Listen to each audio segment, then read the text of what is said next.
Hi there, welcome to Nonsense Whisky. My name's been PF, and on today's episode we're going back to Islay and we're going to be checking out the Caol Ila 12-year-old. Now, some of you may remember, I just before Christmas just did a little video of this. It was a different blind tasting, not my Aquavite one, but a different one that a friend of mine sent me. And this is one of the kind of remaining samples of that tasting. I thought it was pretty good, so I had to do a video on it itself. That guy is James Palmer. He's been a long-standing watcher of this. We follow each other on Twitter, but he's got a blog where he is attempting to complete the 101 whiskies from Ian Buxton. That is this book here, currently in its 3rd edition. It changes each edition, obviously, as things become rarer or things disappear, whatever. But he's doing his best. I've sent him a couple of samples. But you can check out his efforts on jdpalmer.co.uk/whiskey. And it's just like a typical blog, his views, and you get to see all these interesting drams. But he was kind enough to send me this for this blind tasting. You can check that out on a link up here. But let's have a look at this dram itself. Caol Ila is a distillery on Islay, the small island where it's just very well known for kind of peated whiskies. This one itself is just north of the town Port Askaig, just south of distillery Bunnahabhain. It's quite common in a lot of single cask Islas, a lot of blends and things like that. Caol Ila do tend to be the ones who share their stocks with everybody else. So even if you haven't had a bottle of their core range, you've probably tried some of their spirit at some point if you've tried any independent bottlings and blends such like.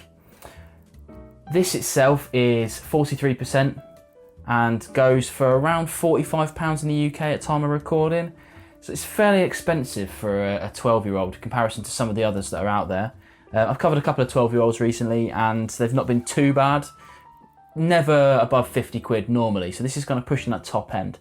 But there are cheaper ones out there, possibly not from Islay, but still. Let's get into the nose and see where we're at with it.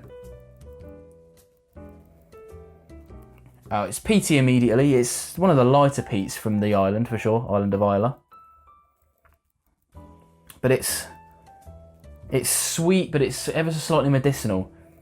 Whenever I talk about Islas, I try to describe the kind of peat we're talking about, because if you're not a fan of peat, you're going to get just this kind of peat smell. But once you delve into it a little bit, there are different versions of it. There's the kind of medicinal side, the burnt side, the kind of ashy side, that kind of thing. This is somewhere in between the medicinal side, the kind of Lefroy's, things like that. But it's also quite warming, not ashy at all.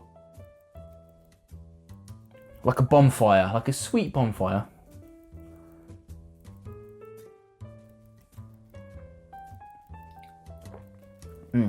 On the palate, you're getting more of that kind of sweetness come through, but it's much smokier. A touch of ashiness on it. It's like the end of a bonfire. The kind of not. It's still a light, but it's dying a little bit. It's reminiscent of that kind of evening stage where you've got a little bit of a dram, barbecue might be dying a little bit, bonfire might be dying a little bit. But on top of that, there's some spices and some peppery in there as well. Yeah, the finish is very peppery. Although not that long, it's probably medium. Yeah, I wouldn't want to take it less than medium or more than medium. It's pretty much bang on medium. Got a nice warming feeling on the way down, but generally speaking, it's quite nice. That's a Diageo malt, so it's probably quite available wherever you are. Definitely available in the UK, not exclusive at all. It's just a kind of really nice, well-rounded Islay whiskey. And I think not that challenging to drink. Maybe if you've tried a few kind of peatier, smokier whiskies like Highland Parks, things like that, and you're thinking that you want to get into Islas but you're not sure what roads to go into, this might be one of the ones to go into. It's pretty good. I'd say it's pretty good, and I'd be glad to have spent my money on it if I hadn't been sent a sample. Well, thanks for watching this video on the Caol Ila 12. Hopefully I'll be covering a bit more of their range. I think they've only got 4 whiskies in their range. But do subscribe to the channel to catch more stuff like this. And of course, don't forget to watch more of my videos. Thanks for watching.